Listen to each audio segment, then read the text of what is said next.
Well, hi, BookTube. Bill Ruttenberg here with the Ruttenberg Library. I wanted to come to you today with a book chat. I wanted to talk about Jason Reynolds' book, Sunny. It's book 3 in his track series. And so far, the first couple books were very, very good. And I got done with this third book, and I wanted to, talk to you about it. And so here is Sunny. He's another runner on this city track team that has been put together. This book comes from the Anthem Books for Young Readers, New York, and it is a 2018 book. And this is a middle grades book. I don't typically read middle grades, but I got kind of hooked on this series, and I've enjoyed it. It's all about kids in the inner city who have a lot of problems that they face, that problems that adults might not maybe realize that they're facing. And in the first couple books, it's different problems that they face. And so here in the third book, we've got a whole nother set of problems that the main character Sunny faces. So Sunny is a long distance runner. He's a very good long distance runner, and he's never ever lost a race.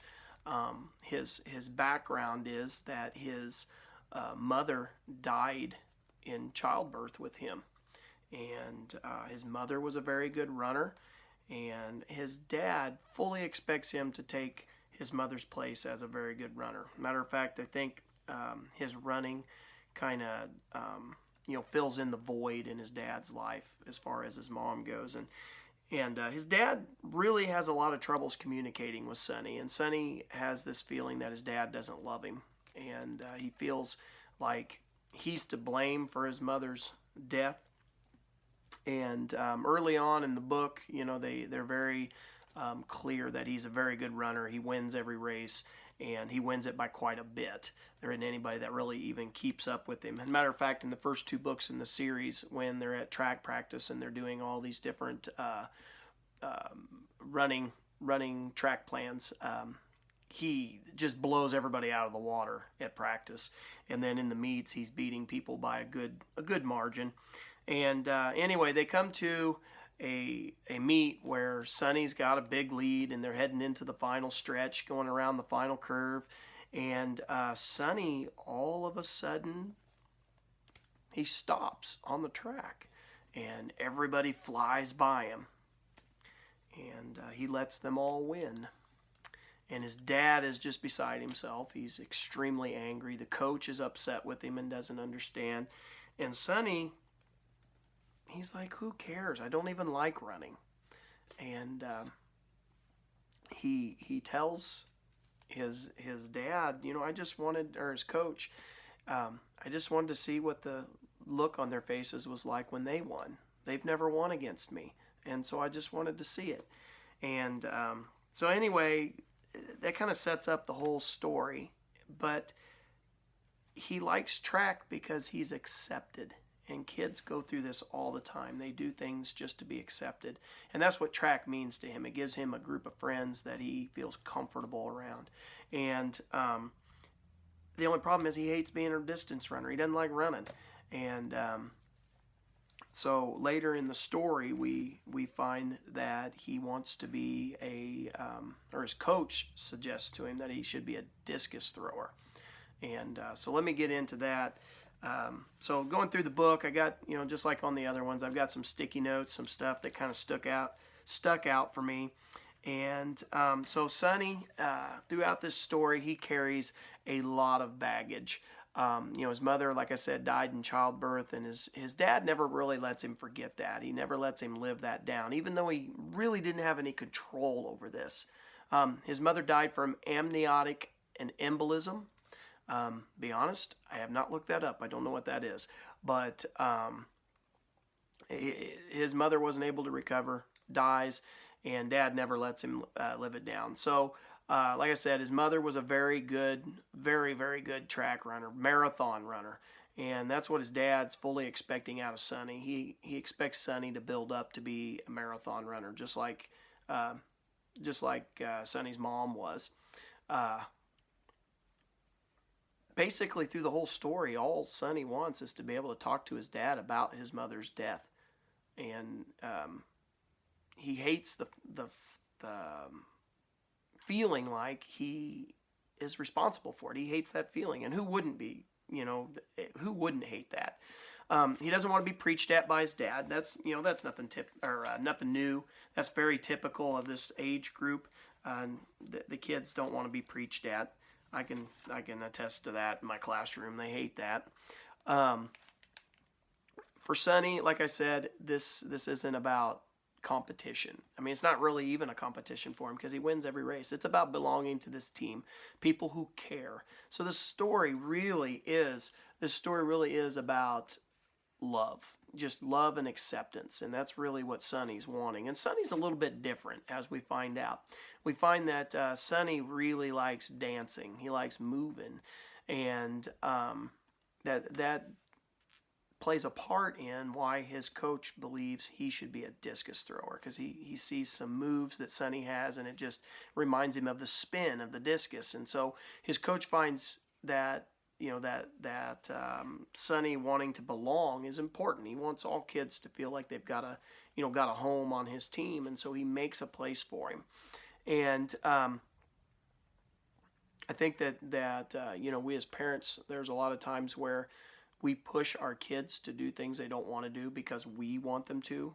Sometimes we live our childhood through them, and I've seen many a parent do that as a coach. I've seen them do that through their kids, and it's always sad because a lot of times their kids don't love it like they do, and that's what Sonny's case is. He doesn't love it like his dad loves it, and so that really hurts their relationship. I think this really brings in the point that we need to support our kids no matter what. We need to love them no matter what they're good at. And if they're good at singing, support them in singing. If they're good at chess, support them in chess. If they're good at sports, support them in sports. But the fact that you just need to be there for your kids and show them that you care and that you love them, that's a huge message in this book. And as I've said in these other two books, the coach is a very good coach, and he's good at finding a place for everyone. He's good at seeing what your skills are and getting you where you need to be. He understands Sonny and his needs in this story.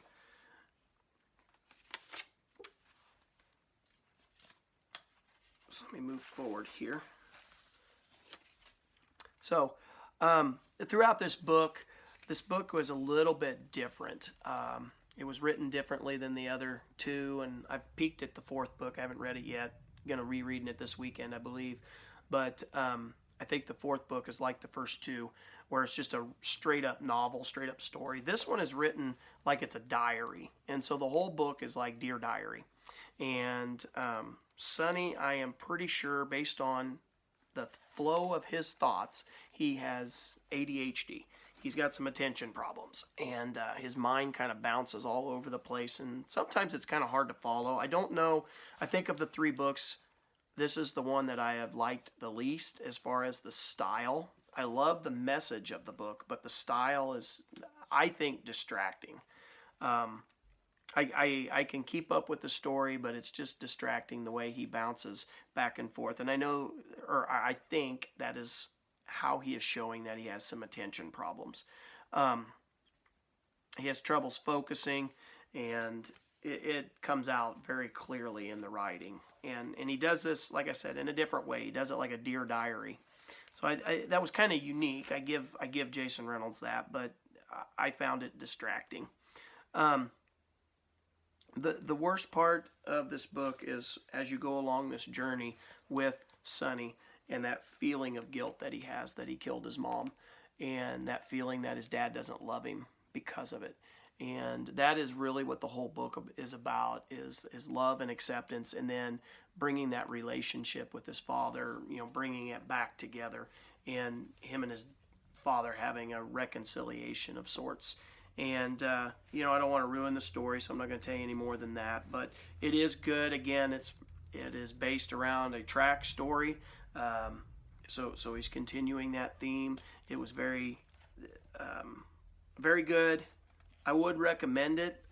But again, the Dear Diary part of it kind of becomes distracting. But I love the message. I've loved the message in all 3 of these books, and I'm hoping I'll love the message in the 4th book. So, BookTube, this has been my a little bit shorter book chat on Sunny. It is a little bit shorter book, for that matter. As a matter of fact, it was, I guess I didn't tell you, it was 159 pages, so it was a really fast read. I read this in one afternoon, and didn't take me very long. So hope you like this. Hope you enjoyed this. Thank you for watching. I appreciate all the new subscribers, and have a great day, BookTube. Happy reading.